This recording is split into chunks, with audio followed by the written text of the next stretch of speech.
Salve tequirites, bienvenidos un día más a la taberna de Castor y Pollux, tu taberna de divulgación de historia antigua en general e historia greco-romana en particular.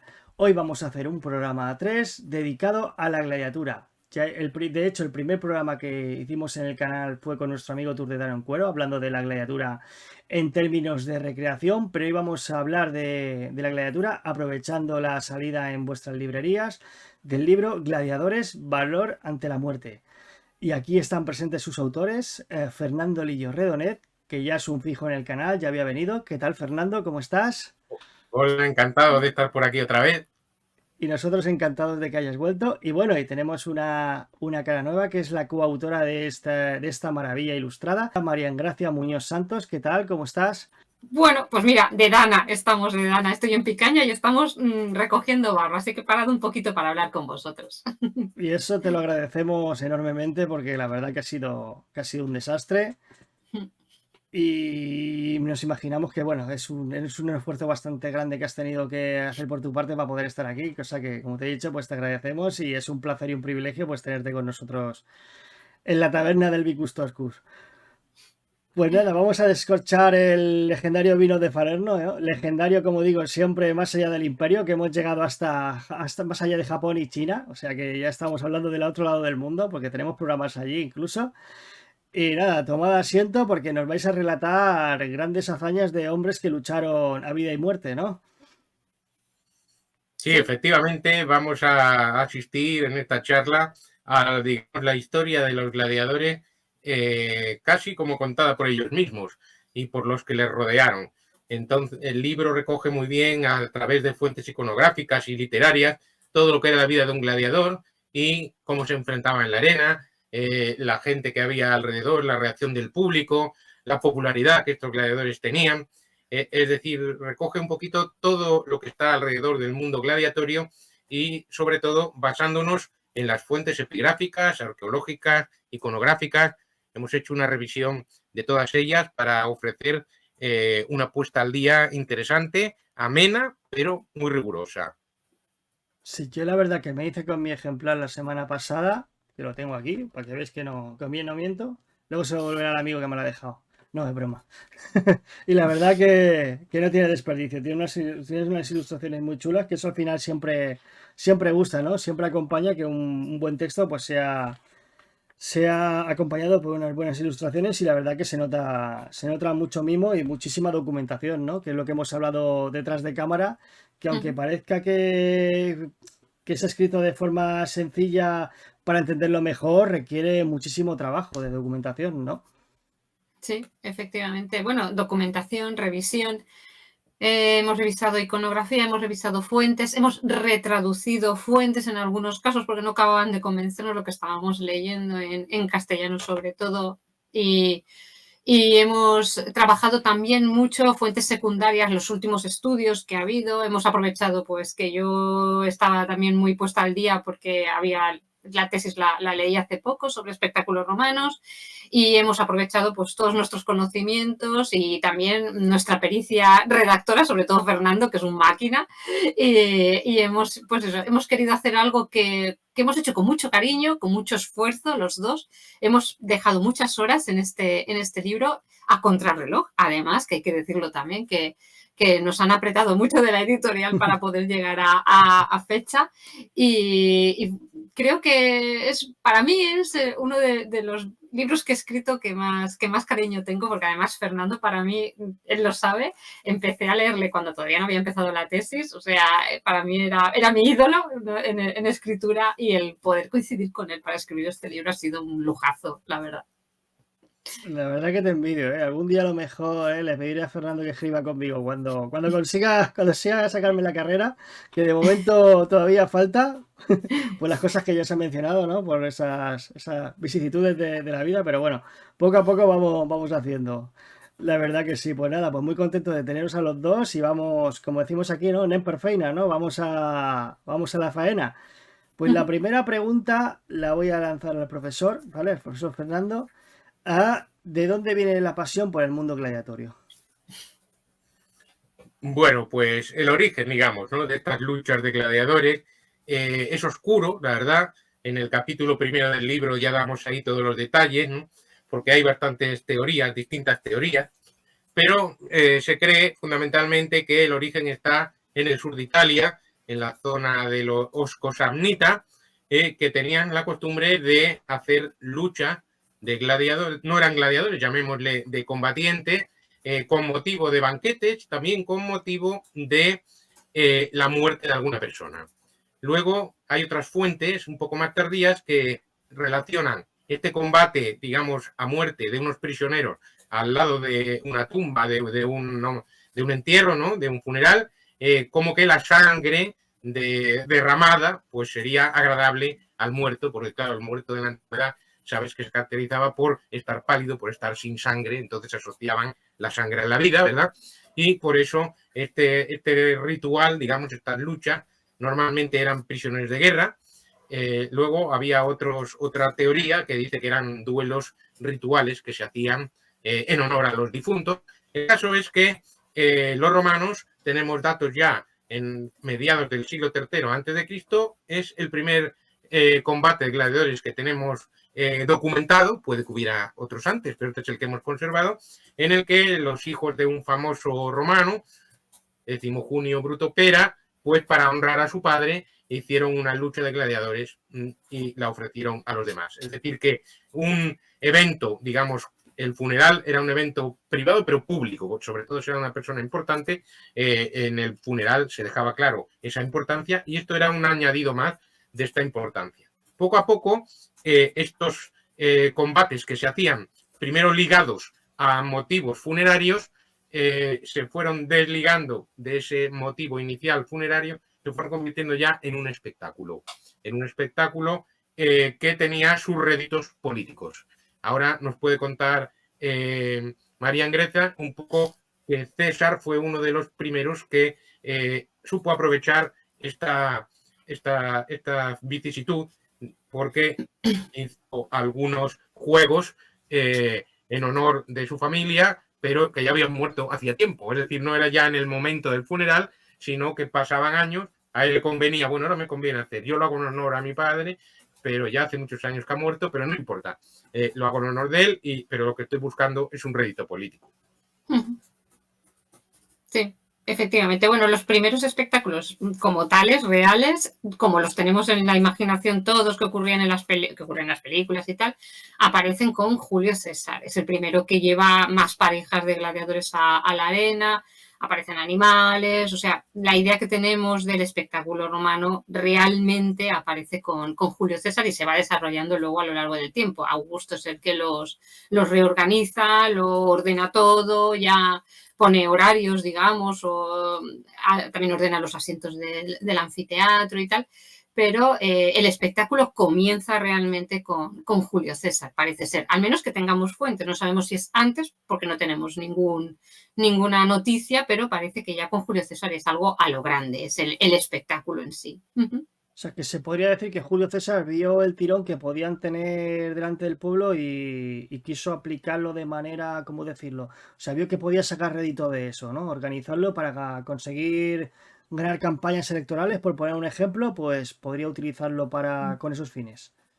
Sí, claro, efectivamente, fue primero. Pero luego también hay que pensar, siempre estamos pensando y creyendo, ¿no?, que los gladiadores eran para ganar votos y para...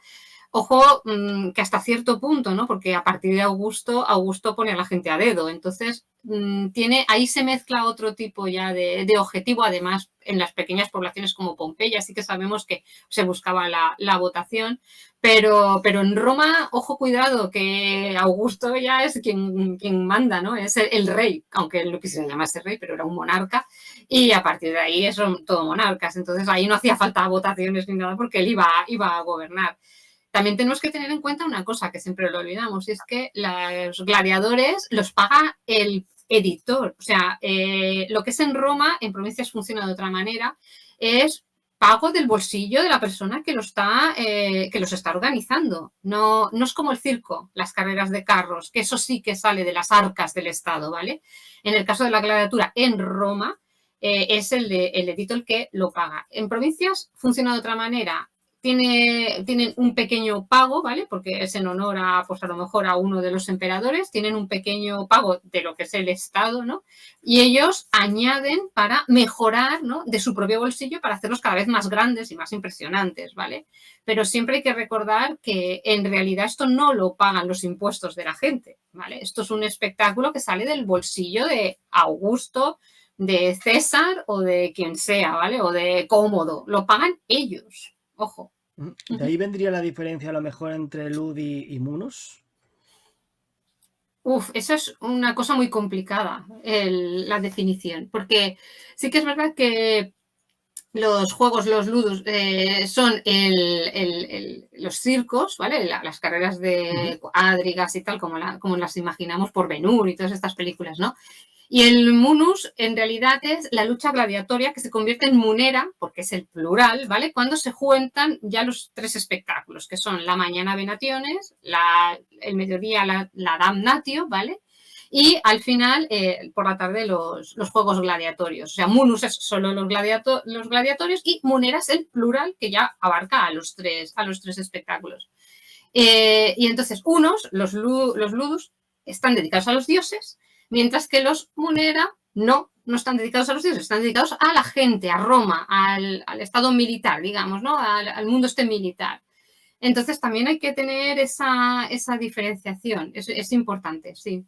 Pues muchas gracias. Siempre me había saltado la duda, ¿no? ¿Cuál era exactamente la diferencia? Claro, espera, que añado. El problema es que con el tiempo las fuentes dejan de hablar de munus y munera para llamar a todo ludus, ¿vale? Todo lo llaman ludus, pero aquí el vocabulario pues pasa como nosotros, son muchos siglos y el vocabulario, la lengua, pues va evolucionando y se va adaptando a los momentos, ¿no? Entonces llega un momento en las fuentes que sí, que todo se convierte en el ludus, pero en un principio la idea no era esa. Un detalle interesante de la palabra munus es que tiene dos significados. Uno es obligación, es decir, que el magistrado estaba obligado a ofrecerlo, y otra es regalo, porque eso se hacía como un regalo para el pueblo. Entonces ahí se entiende muy bien ya un poquito el objetivo, sobre todo de las luchas de gladiadores. Todos eran regalos para el pueblo, pero en la palabra lo recoge muy bien. Sí. Ahora, entrando un poco más en la figura de gladiadores, porque habéis mencionado que en un principio un posible origen serían prisioneros de guerra, ¿no? ¿Eso tendría que ver con el desarrollo de su tipología? Ya entraríamos en la diferente tipología, ¿no? Del tracio, del galo en los primeros tiempos. O sea, ¿qué relación tendría con eso? Bueno, vamos a distinguir las dos cosas, ¿no? Vamos a empezar primero quiénes podían ser gladiadores y después la tipología. Porque los primeros gladiadores eran prisioneros de guerra. En una campaña de guerra te sobran prisioneros, puedes hacer varias cosas, porque alimentarlos es costoso. Entonces, lo normal, o los matas, o los vendes, o los dedicas a algo, ¿no? Entonces, si era uno que estaba bien preparado, pues lo podían dedicar, lo llevaban al ludus, al cuartel de gladiadores, lo formaban como gladiadores, o lo vendían como esclavo y alguien lo compraba, un empresario de gladiadores lo compraba y lo llevaba a su cuartel de gladiadores, ¿no? Entonces, eso era una primera fuente, sobre todo muy abundante cuando había campañas importantes en el extranjero, vamos, en las conquistas de Roma.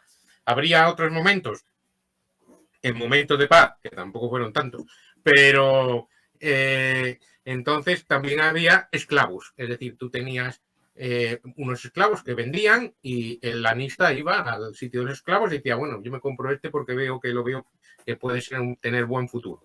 O un amo que tenía un esclavo y decía, bueno, pues este esclavo, para sacarle un poquito de partido, lo voy a alquilar o lo voy a vender a un lanista, que era el que llevaba la escuela de gladiadores o el cuartel de gladiadores privado, y entonces pues decía, pues nada, se lo alquilo, se lo vendo y saco un poquito de dinero de él. Y después lo que a la gente le resulta más curioso es que también había hombres libres que, bien porque tenían deudas, bien porque buscaban la fama, bien porque veían una salida a sus aptitudes, se contrataban por un periodo de tiempo indeterminado, que ellos, no indeterminado, no quiero decir que determinado, pero que no sabemos cuánto era exactamente, pero se alquilaba para ese oficio durante un periodo de tiempo. y a un lanista o a un espectáculo, y entonces pues ejercía como gladiador libre. Entonces esos eran los tres, digamos, fuentes de gladiadores. Luego, una vez que estaban en el ludus, pues ahí se supone que los que fueran prisioneros de guerra o los que eran esclavos estarían un poquito más vigilados por si se escapaban, que el hombre libre, que no le iba a interesar escaparse porque estaba allí por propia voluntad. Entonces, estos ludi, estas cuarteles de gladiadores, después podemos profundizar si quieres, pues eran lugares muy variopintos.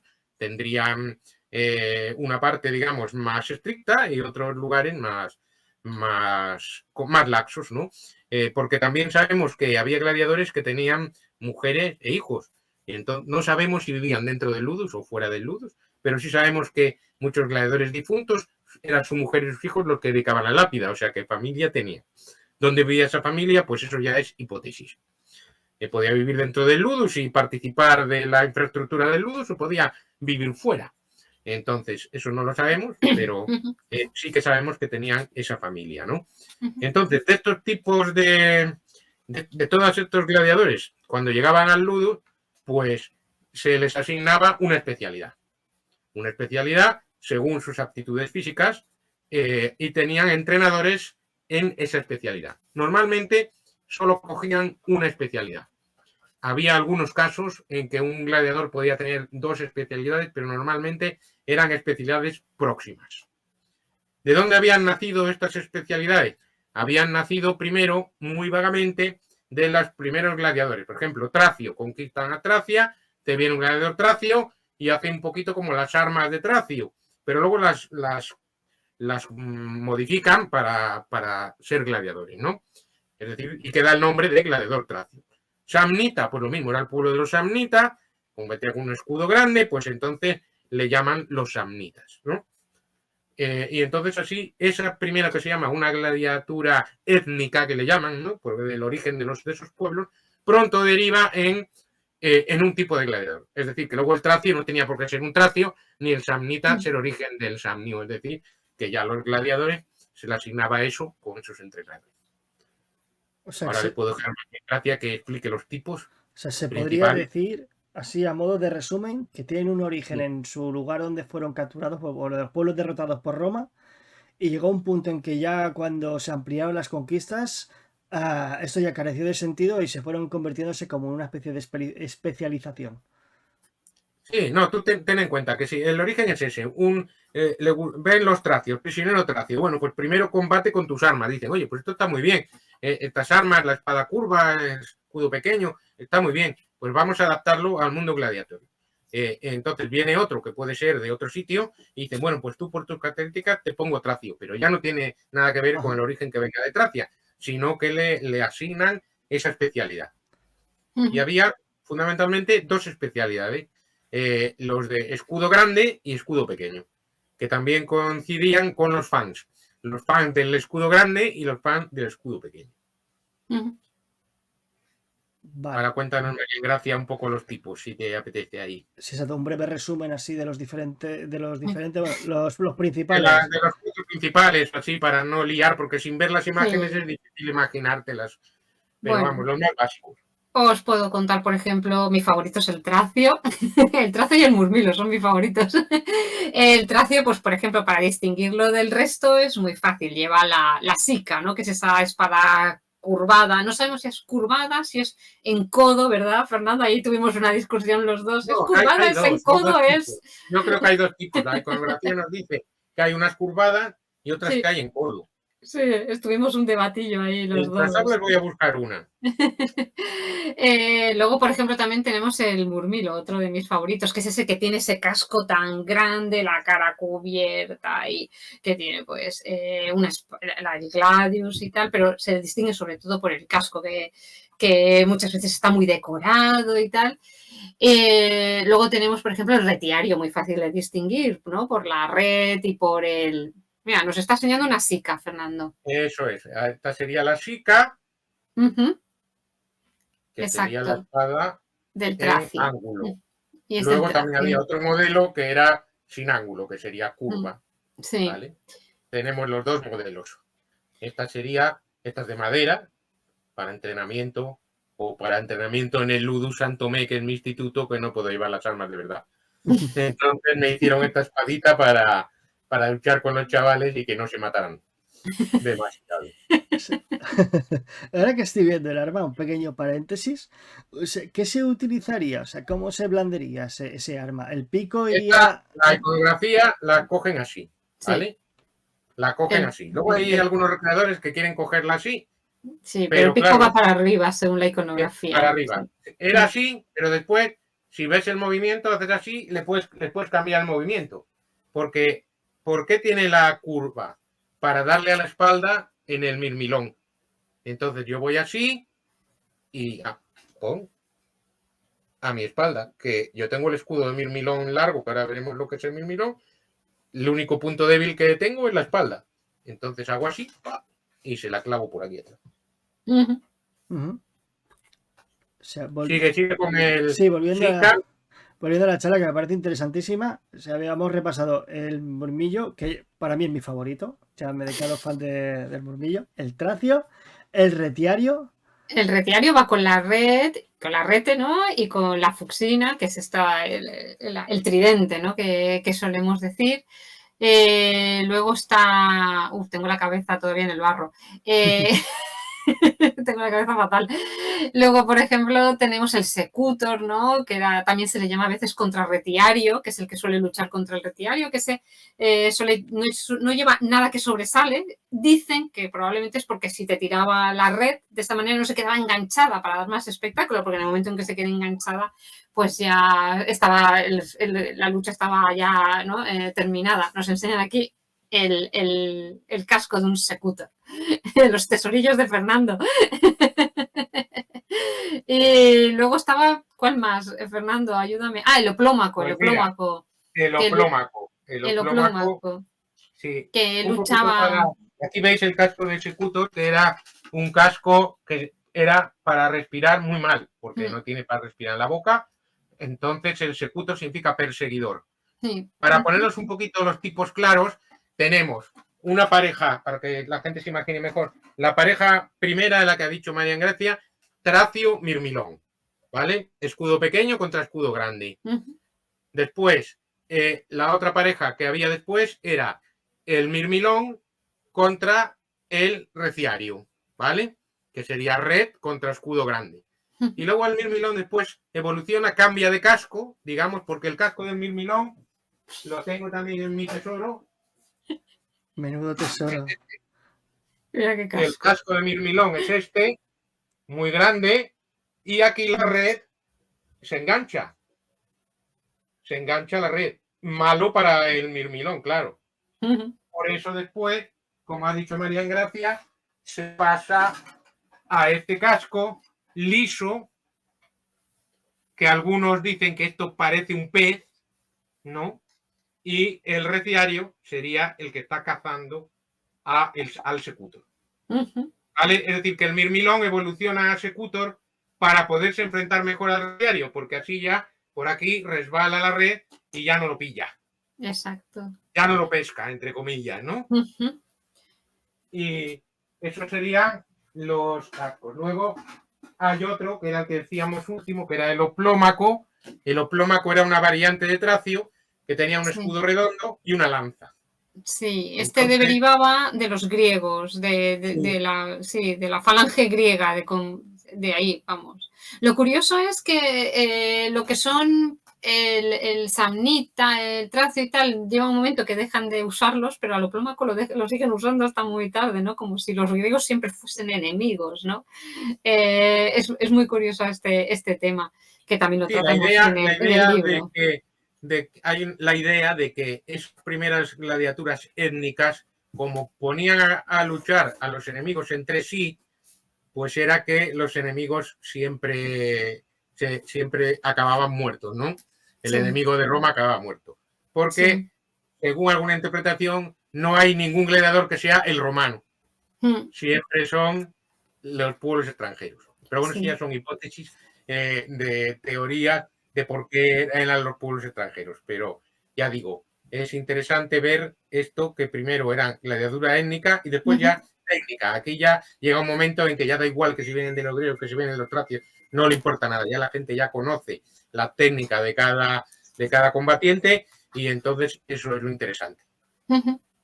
Y una duda que me ha saltado escuchándoos, veo que hay como, bueno, interpreto que debe de haber también detrás un motivo así, escenográfico, por así decirlo, ¿no? Por ejemplo, la lucha del pescador contra el contra el pez. O sea, porque el retiario tiene así como una especie como de imagen de atunero, ¿no? No, y como una no, vértiga. realmente no. Hay algún texto que lo dice con otro gladiador que dice ¿por qué me persigues, Galo? Y te persigue un pez. Hay algún texto en el que se podría ver eso. Lo que no es cierto es lo que sale en muchas cosas, que el Mirmilo tenía un pez en la cabeza. Eso no es cierto. Eso no es cierto. Eso viene de un cuadro. No se ha encontrado ningún casco de Mirmilo con un pez en la cabeza. Eso se lo inventó el pintor ese famoso Jean-Léon Gérôme del siglo XIX, que es el culpable también de los gestos mal hechos y del ave Caesar Morituri te salutan, que si quieres luego podemos hablar de eso. Y ese también inventó un gladiador propio y se inventó que tenía ahí eso, porque en aquella época tenía esa teoría de que Mirmilo venía de un pez, que se le parece el nombre en griego y que el origen era de un pez. Sí. Pero luego hay otra teoría que a mí me parece más bonita, pero tampoco está demostrada, que Mirmilo viene de muro, porque su escudo era como un muro. A mí eso me gusta más, pero no dejan de ser teorías. Sí. Pero sí, eso de que el pez tiene aquí, que mucha gente dice que tenía un pez aquí, no, eso viene de ese cuadro y después que en las películas le ponen el pez. También. Sí, nada, el retiario no luchaba contra un pez porque era un pescador, no, porque además encontramos al retiario muchas veces luchando contra otro tipo de gladiadores, no tiene ningún sentido esa hipótesis, vamos. Vale, o sea que he estado bebiendo de un mito toda mi vida yo sin saberlo. Y más, cuando leas el libro ya verás todo lo que te pensabas que era verdad y no lo es. Ya lo verás. Más mitos te van a caer, pero sí, a cambio vas a saber cosas mucho más interesantes que las de los mitos. Sí. Totalmente. Porque normalmente siempre nos empiezan a preguntar por los mitos, pero aquí estamos explicando las cosas que son mucho más interesantes que los mitos. Es decir, las luchas de gladiadores reales o más o menos que podemos reconstruir son mucho más interesantes que las que puedas tener en la película. Lo que pasa es que a la gente le parece que es al revés, porque nosotros estamos acostumbrados a las peleas que sean tipo oriental, de patadas, de que vuelen o que hagan así. Y no, esto era más parecido a un combate de boxeo, pero en vez de guantes, armas, ¿no? Un combate cuerpo a cuerpo, no es un combate que das una patada y lo mandas a la porra, ¿no? Es un combate cuerpo a cuerpo. Sí. Y una cosa muy interesante es que había árbitros. Eso la gente no lo sabe tampoco, porque no sale en las películas. Los árbitros no suelen salir en las películas. Alguna teleserie creo que tiene alguno por ahí o algo que se le asemeja, pero normalmente no tenían un árbitro. Un árbitro que era un combate con unas reglas establecidas. No era que llegaba allí el gladiador y se empezaban a dar y uno le cortaba el brazo al otro o la cabeza. No podían. Como hemos descrito los tipos de gladiadores, no se podía cortar la cabeza ni a nadie. O sea, he visto una cosa por la que me habéis explicado, el emparejamiento de los gladiadores. Es decir, o sea, parece ser como que se buscaba uno con el escudo grande con otro con el escudo pequeño, ¿no? Uno con un armamento pesado y otro armamento ligero. ¿Eso por qué era así? ¿Qué se buscaba? ¿Qué se pretendía? Bueno, a ver, eso es la teoría que nosotros siempre hemos repetido una y otra vez. Luego no se da en la práctica porque hemos encontrado grafitis, hemos encontrado representaciones en las que ni siquiera puedes decir esto es un secutor porque tiene una mezcla de armamento increíble. O sea, realmente habría que tener cuidado con esa afirmación. En general, se cree que lo que se buscaba es que fuese un combate equilibrado. Es decir, si tú llevabas un armamento muy pesado, ibas a tener ibas a estar muy bien defendido, ¿vale? Mientras que el que llevaba el armamento menos pesado iba a ser más ligero y por eso iba a estar menos cansado. Entonces se intentaba que la lucha fuese equilibrada, porque no hay que olvidar, el objetivo de una lucha de gladiadores es dar espectáculo marcial, espectáculo militar. Entonces, las luchas eran eso, un espectáculo. No se trataba de matar, no se trataba de vencer, se trataba de dar una lucha y un espectáculo de lucha. Entonces, no sabemos cómo se realizaban, no tenemos ni idea, pero podemos imaginar que con ese armamento, porque hablamos de armamento ligero y pesado, pero ojo, el ligero es pesado ya de por sí, o sea, no que porque le llamemos ligero es ligero, ojo, llevaban sus kilos encima, ¿no? Además, como ha enseñado Fernando con esas máscaras que tapan la cara, respirar debía ser muy difícil, el sudor, debemos imaginarnos que sudarían la gota gorda, el sol de Roma, quien ha estado en Roma ya sabe lo que hay, ¿no? El polvo que se levantaría del suelo y se te quedaría pegado en la cara. Entonces, en la lucha sabemos, o pensamos, más bien que sabemos, porque no tenemos ningún dato fiable, que debían de ser muy cortitas, ¿no? Era lucha, paramos, descansamos, tomamos aliento, retomamos, como un poco, no me gusta hacer la comparativa con el mundo actual, pero sería un poco como el boxeo, ¿no? Como ahora paramos, respiramos, paramos y retomamos, ¿no? Porque si eso era hasta el final, digamos, una lucha hasta que los dos se agotasen, con el armamento que llevan los dos, eso te duraban 2 minutos. O sea, y además pensemos el estrés, el estar alrededor en un anfiteatro de 55.000 personas, el calor, la arena, etcétera, etcétera. Entonces pensamos que más bien sería eso, unas luchas muy cortitas, se repararía, se retomaría el aire, también para eso estaban los árbitros, probablemente va a decir, ahora seguimos, ahora...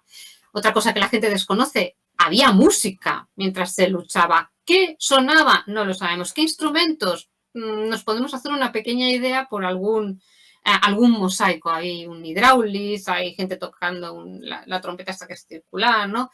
Que eso acompañase el ritmo de la lucha, no lo sabemos, pero que ellos están, los músicos, en la arena con los gladiadores, lo sabemos porque, por ejemplo, en el mosaico de Sliten aparecen, o sea... Entonces tenemos que dejar de tener esa imagen de luchan hasta la muerte, hasta que mueren, de agotamiento. Nada. Eso era imposible porque la lucha hubiese durado 2 minutos, no hubiese durado más. O sea, en definitiva se podría decir que eran combates como acrobáticos donde se buscaba el máximo espectáculo posible para entretener a la gente.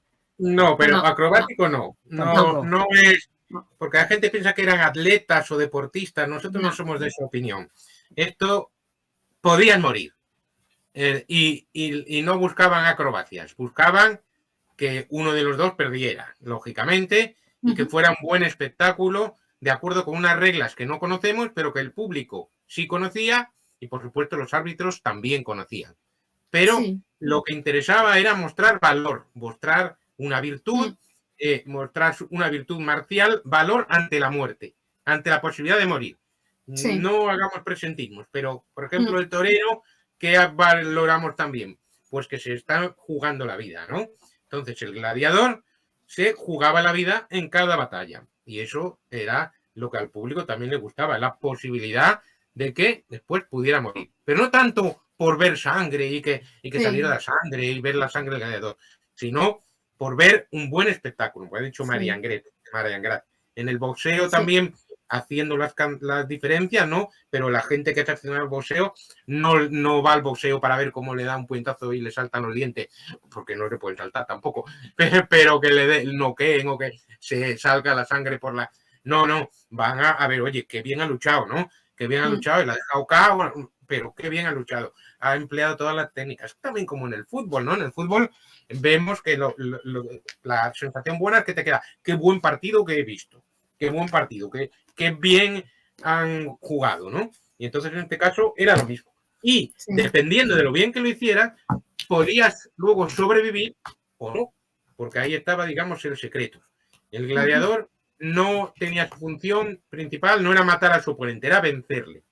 Porque el que tenía la potestad de decidir si moría o no era el público y el organizador de los juegos. Sí, además... Entonces, normalmente había heridas, te cansabas, tal. Entonces al final uno de ellos se sentía derrotado y para rendirse levantaba el dedo índice y arrojaba el escudo. Eso quería decir que se rendía.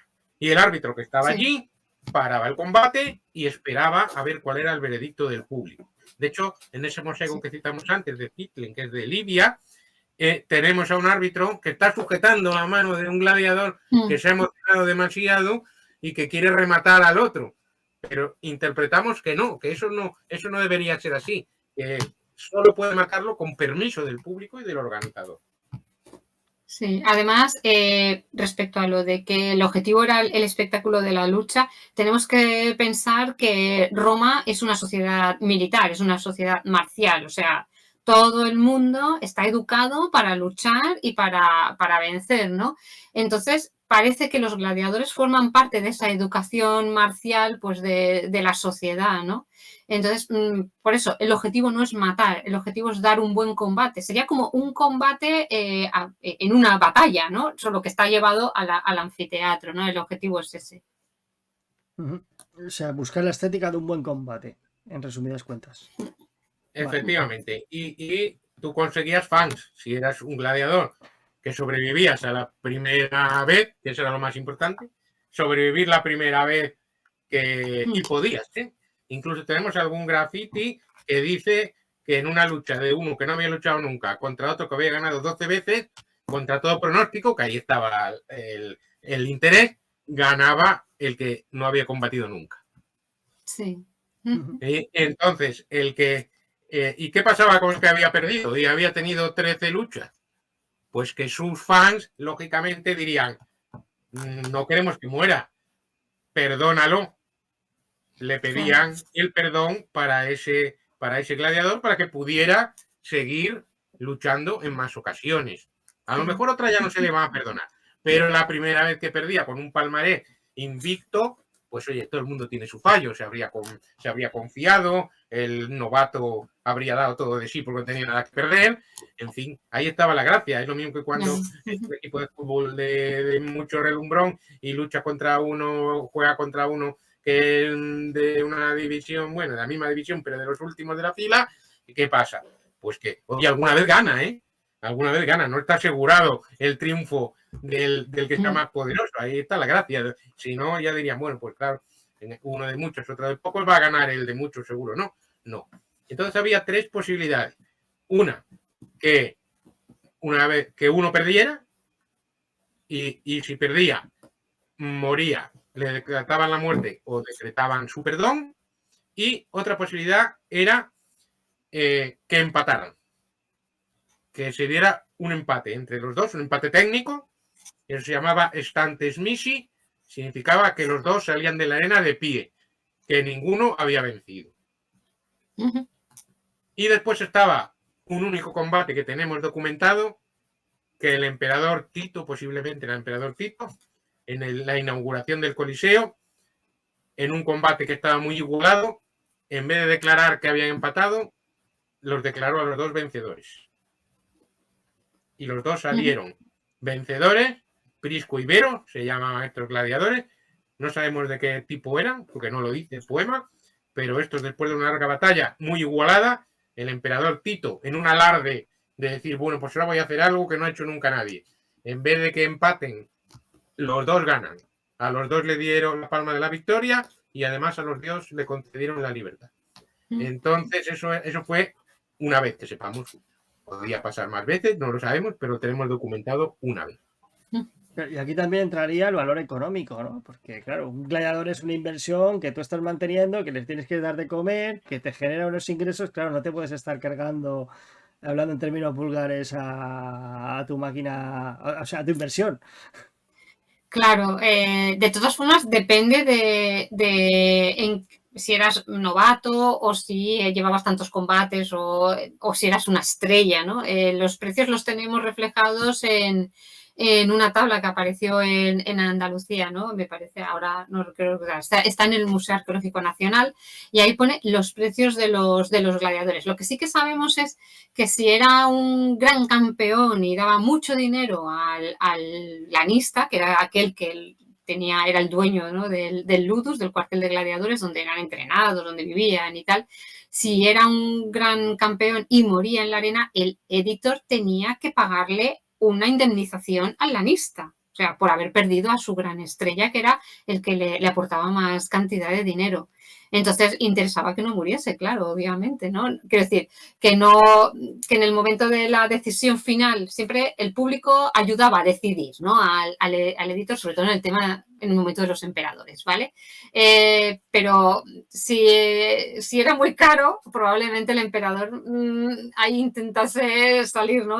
Salir bien parado. Y es que había algunos que eran muy, muy caros. Algunos gladiadores eran carísimos por la cantidad de victorias que tenían. Sí, sí. Realmente eran estrellas de la gladiatura. Sí, volviendo a la tipología, iba a preguntarte, sobre todo esta pregunta va dirigida para María Gracia, el tema de las mujeres gladiadoras, ¿verdad o mito? Sí, había. Yo no los llamaría mujeres gladiadoras, no me gusta llamar las mujeres gladiadoras, eran mujeres luchadoras. ¿Por qué no me gusta llamar las mujeres gladiadoras? Porque la palabra gladiatriz no aparece hasta el siglo IV después de Cristo. Antes no aparece por ningún lado. Entonces sí que se habla de mujeres que luchaban en la arena. Habría mujeres que luchaban contra otras mujeres, que serían pues unas gladiatrices, ¿no? Entre comillas. Había venadrices, que aparecen también, por ejemplo, en Marcial, durante la inauguración del Coliseo, mujeres muy valerosas que luchaban contra animales, había una que contra jabalíes, contra osos, o sea, eran mujeres muy, muy, muy gallardas, ¿no? Muy, muy valerosas. Y sabemos que había mujeres pocas, muy pocas son las fuentes que nos hablan de mujeres que luchasen. Ahí hemos tenido mucho trabajo, Fernando y yo, porque hemos tenido que revisar las fuentes y nos hemos dado cuenta de que muchas veces cuando alguien ha interpretado, uy, aquí hay una gladiatriz, esto es una... No. Depende de cómo pongas las comas o cómo traduzcas, te sale que están metidos en un espectáculo global de arena, porque habla de que perdían la dignidad, ¿no? Al aparecer en el espectáculo de arena, pero no sabemos realmente qué hacían en ese espectáculo. Podían ser bailarines, o bailarinas, me refiero, podían ser música, podían hacer teatro, podían ser... No lo sabemos, sabemos que sí que salen en la arena. Entonces, las fuentes que nos hablan de mujeres luchadoras como tales, 2 o 3, no tenemos más. Pero las había, sí, sí, las había. O sea, lo que no se sabe es qué rol desempeñaban, ¿eh? Si desempeñaban el mismo papel que el resto de gladiadores, por así decirlo, o a lo mejor tenían un papel así de entretenimiento, como algo de exótico, como... A lo No. mejor me estoy pasando con la comparativa, ¿no? Pero como quien pone a dos enanos a luchar. No, luchaban como gladiadores, luchaban, sí, o sea, con espada, con escudo, eran entrenadas, no sabemos dónde, porque se supone que en el Ludus donde ellos también entrenaban, otra cosa que olvidamos muchas veces, luego me lo preguntarás seguro. Como luego diré cómo se alimentaban los gladiadores, Sí, si sí, ellas sí. se alimentaban igual que los gladiadores, no eran modelos de lencería, ojo. O sea, cuidado. Y eran entrenadas probablemente en el Ludus. Tenemos además inscripciones de mujeres, de hijas de familias patricias en Ostia que eran entrenadas en un Ludus. O sea, y no es algo que sea tan excepcional para ellos. O sea, que una mujer fuese entrenada parecía más en ese estilo, en esa educación marcial, ¿no? de la sociedad. No era una cosa... No lo pone como una excepción o algo extraño la epigrafía, no las fuentes de eso no nos habla la epigrafía, ¿vale? Y no lo pone como una cosa tan excepcional, sino como algo bastante normalizado, sí, sí. Y luchaban, no eran bailarinas fingiendo que luchaban, ni algo exótico, como se suele decir. Para ellos era algo normalizado. No sabemos si había muchas, si habían pocas, pero bueno, es que tampoco nos hablan, por ejemplo, de las etnias reales de los que... ¿Cuántas veces nos hablan de algún gladiador de color, por ejemplo? No salen, no aparecen, no nos dicen expresamente las fuentes. Pues luchó y era de color. Sabemos que ellas sí estaban en la arena y luchaban igual valerosas como los gladiadores. Buah, increíble. Y has mencionado el Ludus. O sea, y esta pregunta se la voy a hacer al profesor. El Ludus, ¿qué es el Ludus? ¿Cómo funcionaría un Ludus? Bueno, ya hemos dicho algunas cosas antes. El Ludus sería el cuartel de gladiadores. Preferimos llamarle cuartel de gladiadores porque era un lugar, digamos, donde se enseñaba marcialmente, ¿no? A la gente. Entonces, en el Ludus entrenaban, como hemos dicho, según al llegar la especialidad que se le asignara, con unos entrenadores que se llamaban doctores específicos de esa especialidad. ¿Y cómo entrenaban? No sabemos tampoco cómo entrenaban. Hay teoría, gente que ahora está diciendo, bueno, pues entrenaban deportistas griegos. Bueno, pues eso es una teoría. Lo que sí que sabemos que por la iconografía y tal, pues es porque tenían un palo en el medio del lugar y entrenaban dándole golpes al palo. ¿Vale? Normalmente entrenaban primero con... Perdón. Entrenaban primero con espadas de madera, escudos de cestería, después ya irían cogiendo las armas, ¿no? Y se entrenaban para que los movimientos fueran automáticos contra este Palus. Lo tenemos representado en grafitis, lo tenemos representado en epigrafía funeraria, que tiene su gladiador. Está el gladiador representado, al lado un Palus, y a veces encima del Palus pone el casco del gladiador correspondiente. Después del entrenamiento, que tampoco sabemos cuánto tiempo duraba, pues el lanista decía, pues bueno, tú estás preparado para tu primer combate, ¿no? Y entonces ya tendré. Este ludus, como hemos visto, que había gente, gladiadores eran valiosos, pues hemos encontrado, por ejemplo, en Carnuntum, que se encontró un ludus de gladiadores, ahí se encontraron que tenía termas. O sea, que tenían unas comodidades que no las tenía todo el mundo. Termas solo para el ludus, ¿no? Termas para el ludus, porque tenían que estar bien, en forma, en buena salud. Tenían también médicos. Galeno ejerció en un ludus en Pérgamo.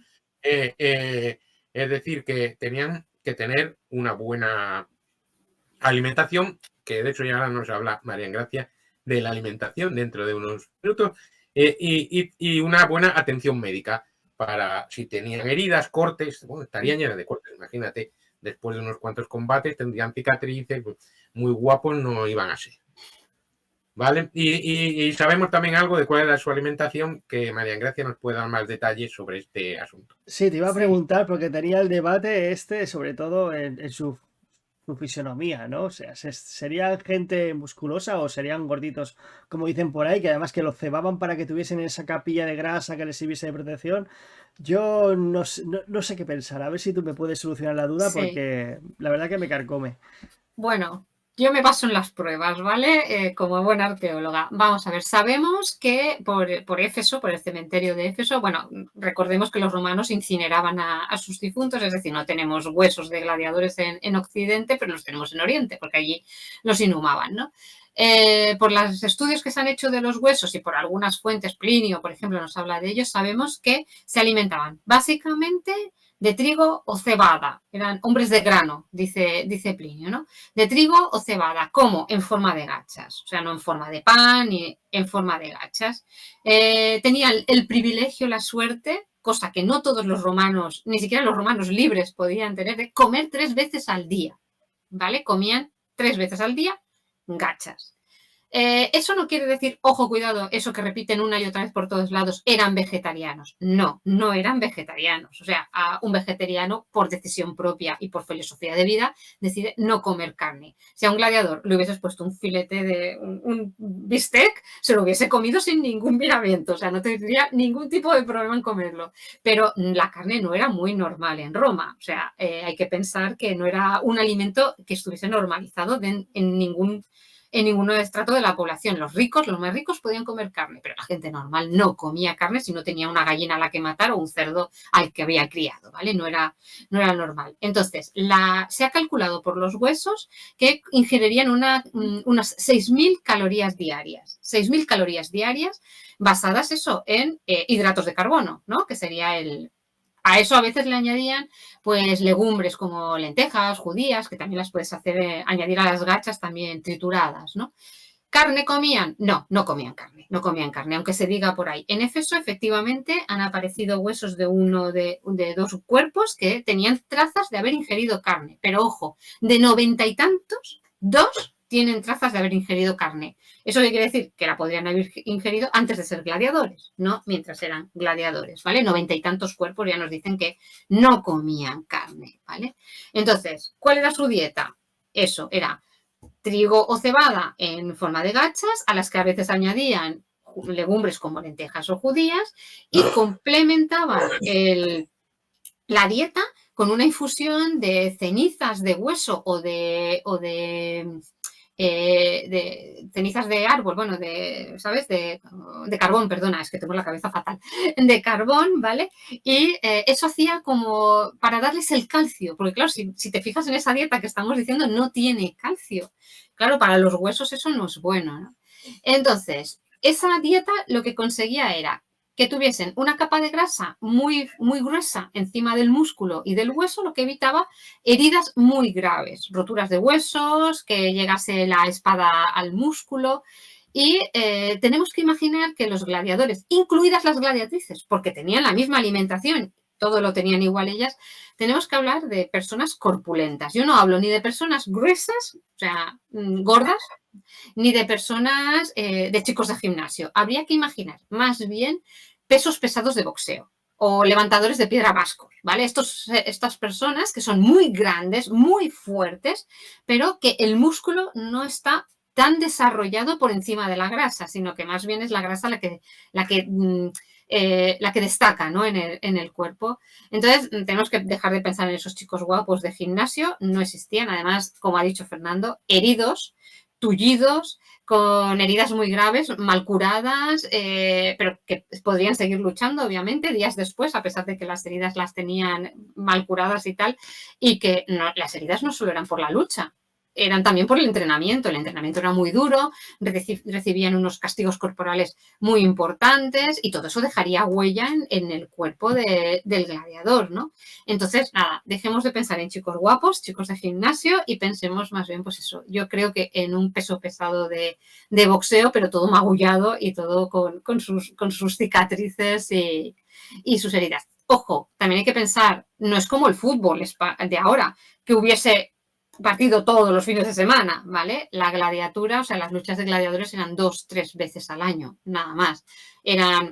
Habían unas que estaban como más fijadas, que serían, pues, me parece que una era, por las fuentes que he leído, Navidad y otras en marzo, que justamente coincide además con la apertura del año militar, ¿no? En marzo.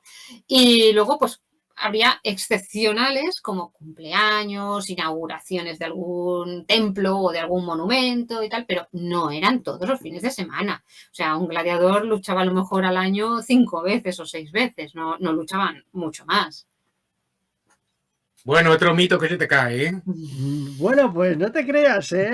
Siendo muy sincero, porque más o menos me lo imaginaba así, que sería una... No, pero fíjate, ahora cuando se ve en el libro en algunas ilustraciones, los gladiadores del mosaico de Villa Borghese, algunas relieves de gladiadores, vas a ver que son así, cuadraditos. Sí. Vas a ver que son cuadraditos, no los vas a ver como salen en Espartaco Sangre y Arena, que es el mayor despropósito sobre los gladiadores que se ha hecho.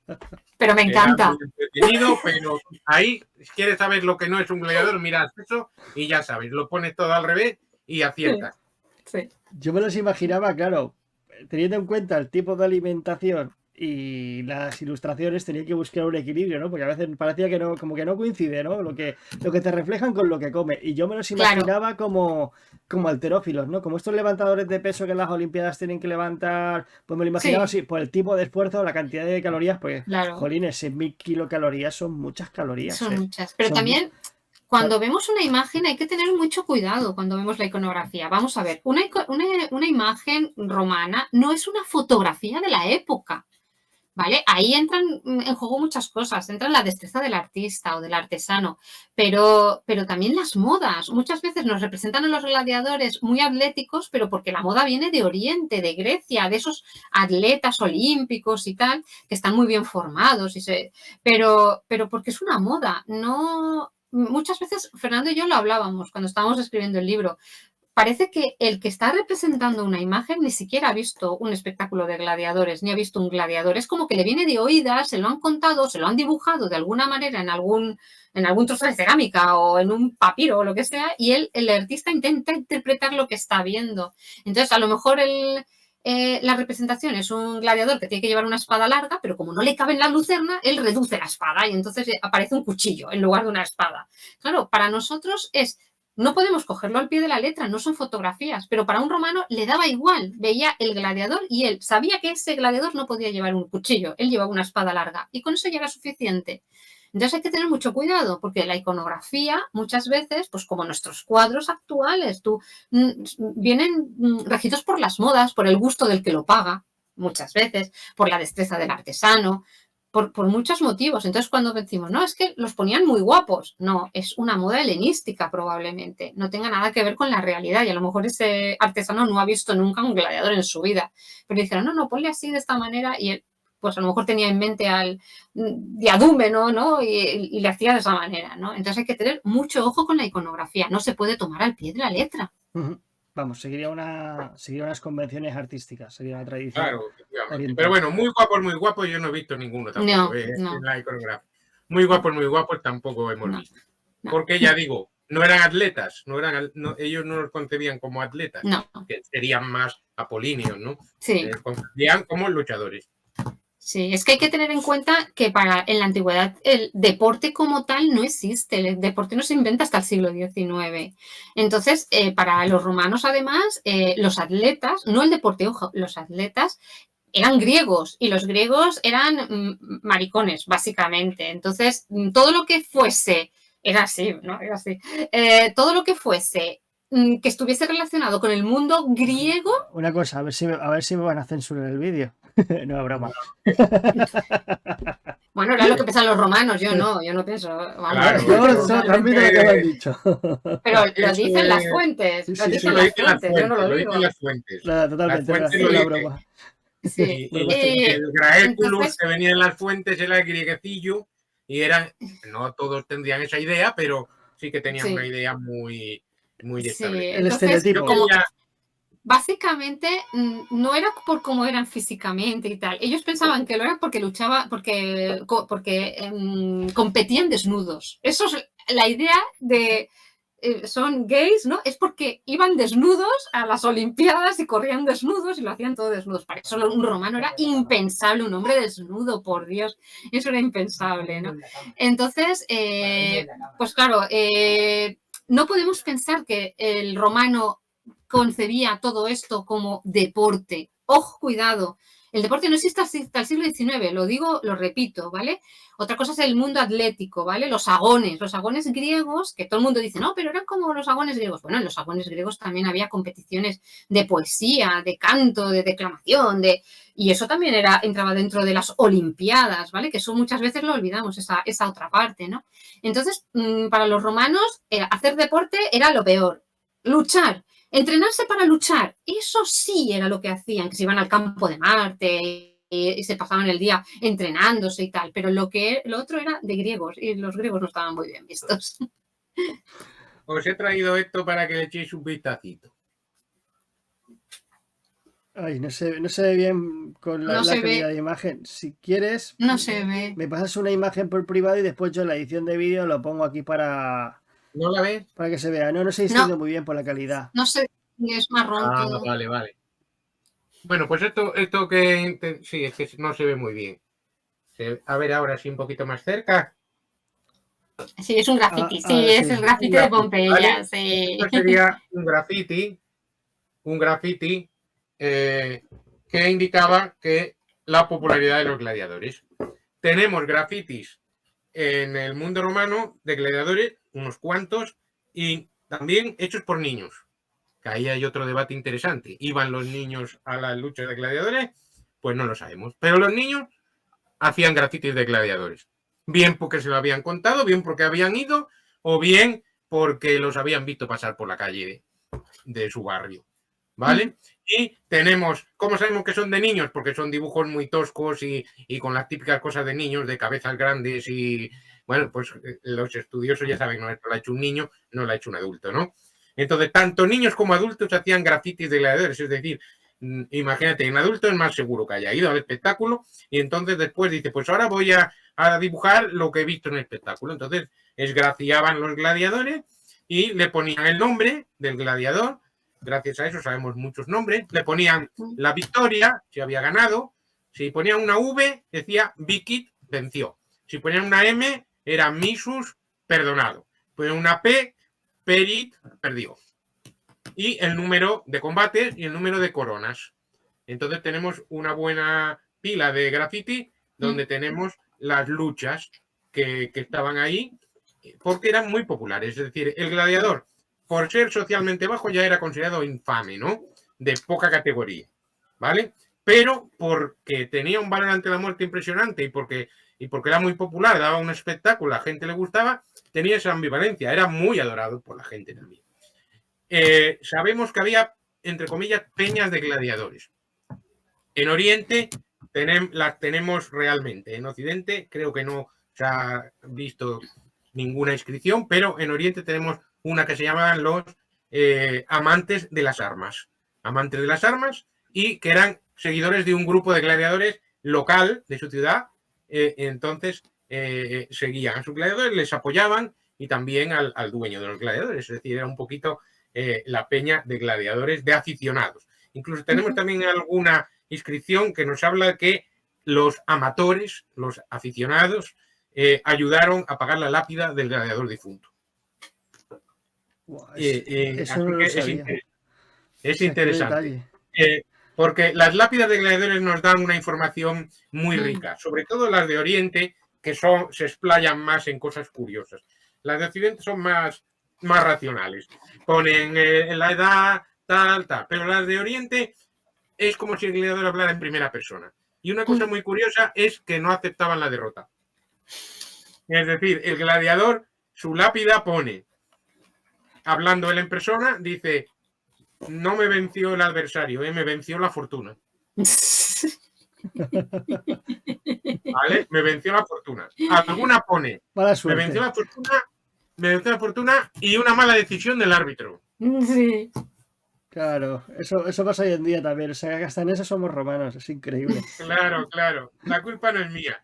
Y claro, no sabemos si esto eran los descendientes o si él ya había dejado por escrito que quería que le pusieran, pero eso es lo que ellos pensaban, ¿no? Que el gladiador vencía, pero no era porque lo había hecho mal, ¿no? Y entonces a veces decía, un gladiador muy famoso decía también: yo que he sido el ídolo de los estadios, ahora tengo esta tumba tan pequeñita. Esto me recuerda a cuando se encuentra Ulises Aquiles. Yo que había sido tan famoso, no me he dado la pasta para hacer un monumento que me recuerden y me toca una tumba chiquitita. Sí, lo que trataba de decir, que a mí me recuerda cuando Odiseo baja a los infiernos, bueno, Ulises, que somos romanos nosotros, y se encuentra a la sombra de Aquiles y se lamenta de que tanta gloria que buscaba en vida y mira aquí dando tumbos. Ojalá fuese un esclavo, aunque por lo menos estaría vivo. Sí. Incluso también tenemos algún ejemplo que le llamo yo gladiador filósofo. Porque, bueno, en la antigüedad había textos que eran formulares, ¿no? Que siempre se ponían en la tumba.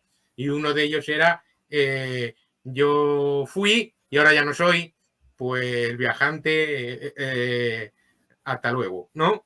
Y entonces era un poco una filosofía de la vida. Eso no quiere decir que el fuera filósofo, sino que el que le hizo la tumba dijo, bueno, pues vamos a ponerle este pensamiento, ¿no? Al gladiador. Pero es curioso, está en otras profesiones también, pero esta está conectada al gladiador. Incluso hay otro que dice que me venció el gladiador fulanito, pero tranquilos porque al gladiador fulanito mi amigo Menganito se lo cargó. Mira qué consuelo. Claro, es decir, me vengaron, así que estoy tranquilo. Pero no se consuela, el que no se consuela es porque no quiere. Y en el caso de los gladiadores es diferente. Sí, las lápidas de Oriente son fascinantes porque te cuentan unas historias muy, muy curiosas digamos, que te podías meter un poco así, entre comillas, en la mente del gladiador, ¿no? De qué podían pensar ellos de sí mismos.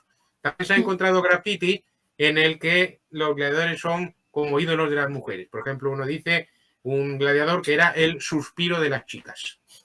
Otro dice que era el médico de las muñecas nocturnas. Eso ya es un poquito más rebuscadillo, ¿no?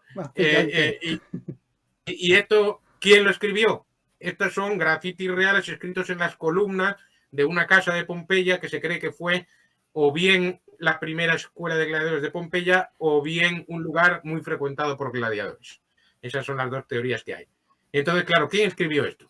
¿Fue el gladiador que dijo yo, fulanito, soy el suspiro de la chica? ¿Fue un admirador que dijo fulanito es el suspiro de la chica? ¿O fue un compañero o un admirador contrario que le dijo voy a poner esto que es precisamente falso?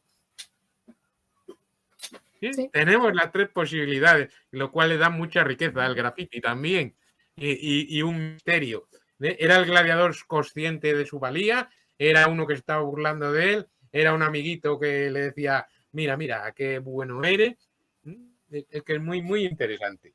Los grafitis nos meten mucho en la vida del gladiador y nos permiten tocar un poquito eso, ¿no? Pero sí, había las mujeres, tenemos una sátira de Juvenal que nos cuenta que una romana de la alta sociedad se fue con un gladiador, dice la sátira, solo porque era gladiador, porque la descripción es satírica, pero era un gladiador viejo, tuerto, del otro ojo que veía le salía un humor agrio y tenía un abollamiento en la nariz por el roce del casco y estaba lleno de cicatrices. Pero, dice Juvenal, pero era gladiador. Y con eso ya... Ya le bastaba, ¿no? Para ligar. Bueno, es una sátira, pero la sátira, como siempre, siempre tiene algo de realidad detrás, siempre tiene algo que podemos atisbar ahí. De hecho, por ejemplo, en la película Gladiator hay una escena muy fugaz que casi nadie se fija, que está Máximo por la calle, que va hacia el anfiteatro, y una mujer de rojo se le tira encima durante unos segundos, como que le hace un ejemplo de popularidad entre las mujeres y después ya se va rápidamente. Pero es un pequeño detalle que ahí, mira, ahí sí que lo estudiaron un poquito bien. El resto ya no tanto, pero ahí sí que pusieron un detalle muy interesante que está muy bien. Luego ya digo, por hablar de películas, las películas nunca reflejan una lucha de gladiadores real. Son siempre imaginadas y fantásticas. Yo siempre lo digo, ¿no? Que Hollywood ha hecho mucho daño. Bueno, la película es la película. Hay que ver la película. Bueno, a ver, bien la película, pero lo que no puedes pensar es que eso era así. Para eso tienes el problema... para eso tienes que leerte el libro y ver cómo eran los gladiadores de verdad. Claro, el problema... Espera un segundo, María Grecia. Tengo una anécdota. Es aquí en Galicia, tenemos el Art de Lucus, que es una fiesta de recreación muy grande y tal. Y entonces ahí van los mejores gladiadores del mundo, que son de una asociación que se llama Ars Dimicandi, que son los primeros en reconstrucción histórica. Empezaron hace 25 años, ya fueron los primeros que hicieron gladiadores. Y lo hacen genial, tal como más o menos reconstruyen casi bien como sería una lucha de gladiadores de entre lo que podemos saber. Y eso no le gusta a la gente. Van a otro que se llama Circus Maximus, que te salen unos en unas vigas en 2 caballos, saltando por ahí, unos gladiadores que dan patadas o que te pasan por un aro de fuego. Y eso la gente dice, eso sí que son los gladiadores. Y los otros dicen, oh, esto parece un poco aburrido, ¿no? No sé qué. Digo, pero hombre, pero si esto es realidad y lo otro es una fantasía. Pero claro, hasta tal punto estamos acostumbrados a fiarnos de la fantasía, lucha de orientales y tal, de salto. Si no salta, no lucha.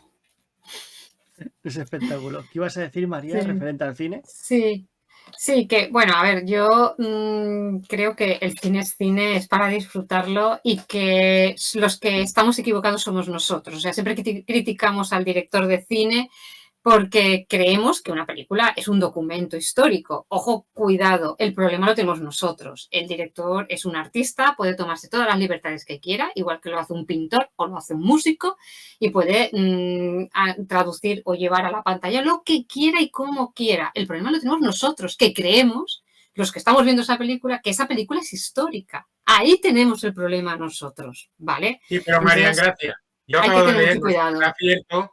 Yo acabo de leer, no sé si será cierto, porque a veces las citas, si no lo oigo hablar, puede ser que no sea cierto, pero yo he leído por ahí, por internet, que Ridley Scott dice que las naumaquias de Gladiator 2 que son verdad. Pero una cosa es lo que... Entonces, nada, yo le respeto que haga una naumaquia, pero que diga verdad, que son verdad, ya me parece mal. Es un error. Eso me parece mal, porque ya estás confundiendo a la gente. Sí, exactamente. La naumaquia era muy bonita y me pareció ponerla ahí muy bien. Sí, no. Pero si el autor dice esto es verdad, digo no. Oye, pero por ejemplo, de Gladiator 2 yo también he leído entrevistas que le han hecho a él y que dice que se ha tomado todas las libertades que ha querido, que lo que ha querido hacer es una película espectacular y que punto, o sea, que se lo ha inventado, que el rigor, lo decía en la entrevista, que el rigor se lo ha pasado un poco por ahí, ¿no? Que tampoco le importaba demasiado. Más bien nos quedaremos con eso, pues ya digo, la otra no sé si es un bulo o lo he leído por ahí o lo dice en una entrevista para que... No sé, habrá que leer las entrevistas también. Para provocar un poquito de... Es importante leer las entrevistas que se le hace a los directores porque ahí ves realmente por dónde van los tiros. De todas formas, todo el mundo pone... La primera, desde luego, él decía siempre que era una Roma de fantasía. Era una Roma de fantasía, lo dijo en la primera, sí. Roma de fantasía, pues bien, ahí me parece estupendo. Ahora, en el momento que alguno dice que quiere hacer pasar eso por realidad. Nada. Pero ni ahí ni en novela. Ojo, cuidado, que porque está escrito en un libro no quiere decir que sea real. Una novela no tiene nada que ver con un ensayo. Incluso hay ensayos malísimos que lo único que hacen es repetir lo que ya se ha dicho y no revisan, ni investigan, ni aportan nada nuevo. Nosotros, por ejemplo, en el nuestro es lo que hemos querido hacer, aportar algo nuevo y no repetir lo que ya se había dicho una y otra vez. Para eso ya hay un montón de libros antes, ¿no? Entonces, también hay que tener mucho cuidado con la novela, con los videojuegos. No son documentos históricos, aunque la novela esté escrita. No es un documento histórico. El novelista puede tomarse todas las libertades que quiera y rellenar los huecos que le falten, incluso inventarse gladiadores si le da la gana. Es una novela y es pura diversión. Con una novela o con una película no se aprende historia. Se aprende historia leyendo libros como el nuestro. Divulgación científica, desde el conocimiento, desde los especialistas, las personas que nos dedicamos a esto, ¿no? Entonces hay que tener mucho cuidado. Estoy muy de acuerdo con eso. Yo soy de la opinión que si al final sirve el objetivo para que mucha gente se enganche al mundillo de la historia, por así decirlo, ya está cumpliendo una grandísima labor. Y de hecho es la puerta de entrada para eso. Ahora yo me está acordando el comentario de un amigo que estuve hablando con él el otro día, precisamente. Y él, o sea, él me lo dice, a ver, es que yo veo esto en la película, hablando de esta serie que ha salido que ha pasado sin pena ni gloria, ¿sabes a cuál me refiero? Es que mi inglés es muy malo. Those About to Die, puede ser que No, se About llame to así. Die. Y bueno, Sí, ese es un despropósito. No la he visto. Yo sí, la vi por motivos profesionales, pero me costó trabajo. sí, bueno, yo mi resumen, porque es que si al final nos explayamos mucho, es una serie sin alma. Y hablando con este amigo mío de esta No, serie, es mala, en el sentido que a mí me puede parecer que está incorrecta, bien, eso lo paso, pero que sea mala es lo que no me gusta. a ver, yo en su defensa voy a decir, haciendo un poco el abogado del diablo y ganándome todo el odio del mundo, ¿no? Que a lo mejor con esto lo vas a volver. No, bromas aparte, me he tragado series mucho peores. No, ¿Por qué ganas? Pero con el tema de que salía un romano ya me he tragado series mucho peores. A mí me parece que es una serie que al final hace aguas por todos lados, pero volviendo al origen de la cuestión, que mi amigo me lo pregunta, dice, es que yo veo eso y yo me considero que esto es verdad, porque claro, pues es que la única referencia que tengo yo, te estoy hablando de una persona que no está metida en el mundillo. Dice, claro, yo es que veo esto y tengo que preguntarlo porque a mí esto es la referencia que yo tengo. Mal, Y como habrá muchísimos. Y hay que estar ahí desmintiendo, para eso estamos nosotros, para ir desmintiendo, ¿no? Que bueno, muchas pues veces tu la amigo realidad. por lo menos demuestra gran inteligencia porque dice, bueno, ¿esto será verdad o no? Se hace la pregunta. Si se hace la pregunta, ya ha avanzado mucho, porque quiere decir que quiere buscar la respuesta. Si la ve y dice, pues esto sería así, o no me importa averiguar nada más, pues eso peor, claro. Sí. Totalmente. Bueno, pues a ver, hay muchísimas cuestiones más que me habría gustado tratar, pero es que creo que os he tenido mucho tiempo secuestrados. Y eso es señal de que hemos estado a gusto aquí hablando sobre gladiadores. O sea, eso es muy buena señal. Y voy a tener que despedir ya el programa porque ya te digo, me sabe mal teneros aquí secuestrados contra vuestra voluntad, entre comillas. Así que espero que nada, que bueno, si queréis decir algo, intentar convencer, que yo creo que la gente está convencidísima para que, un motivo más para que compren el libro, el motivo 1000, porque es que yo, por lo que he estado viendo por encima, porque voy a ser honesto, todavía no he tenido tiempo a leérmelo, cosa que tengo mucha ganas. Ya está mi mesilla de noche esperando su turno. O sea, yo veo que es una maravilla por el tema este del acompañamiento de las ilustraciones con el texto. Si vosotros queréis añadir algo. ¿Fernando? Pues nada, que se llevarán una sorpresa, no solo por las ilustraciones y reconstrucciones que son de gran calidad, sino porque van a encontrar un texto en el que van a ver muchas cosas que no tienen nada que ver con los conocimientos previos que tengan, y la invitación es eso, a dejarse llevar a este mundo fascinante de los gladiadores, que también, todo hay que decirlo, tiene la emoción de que está en permanente construcción. Es decir, pueden aparecer nuevas lápidas, pueden aparecer nuevos recintos, pueden aparecer nuevos textos, eso es más difícil, pero pueden aparecer nuevas informaciones que nos vayan dando más datos, que nos confirmen teorías o hipótesis que tenían, o que nos desmientan algo que para nosotros nos parecía que estaba clarísimo. Es decir, que también tiene ese interés, que la ciencia va avanzando pasito a pasito. Hace 30 años no sabíamos ni la mitad de lo que sabemos ahora de gladiadores. Tú coges un libro de hace Efectivamente. 30 años, que a veces lo hace mal la gente, coge un libro de hace 30 años, te empieza a mirar, ya empezando por los tipos de gladiadores, ya está casi todo erróneo. Es un tema que en los últimos 30 años ha dado un vuelco, porque ha habido un montón de investigaciones. Fíjate, si pasas por encima, las páginas de bibliografía son inmensas, es inmensa. La bibliografía que sale ahí en nuestro libro es inmensa. Y no está toda, ¿eh? No está toda. Aún había más específicos que ya decimos, bueno, hasta tan al fondo no vamos a llegar, pero esa es la idea, que lo disfrute. Lo importante es que lo disfrute, que disfrute la película también, pero sobre todo que disfrute de entrar en ese mundo tan que parece que lo conoces, pero que realmente no lo conoces.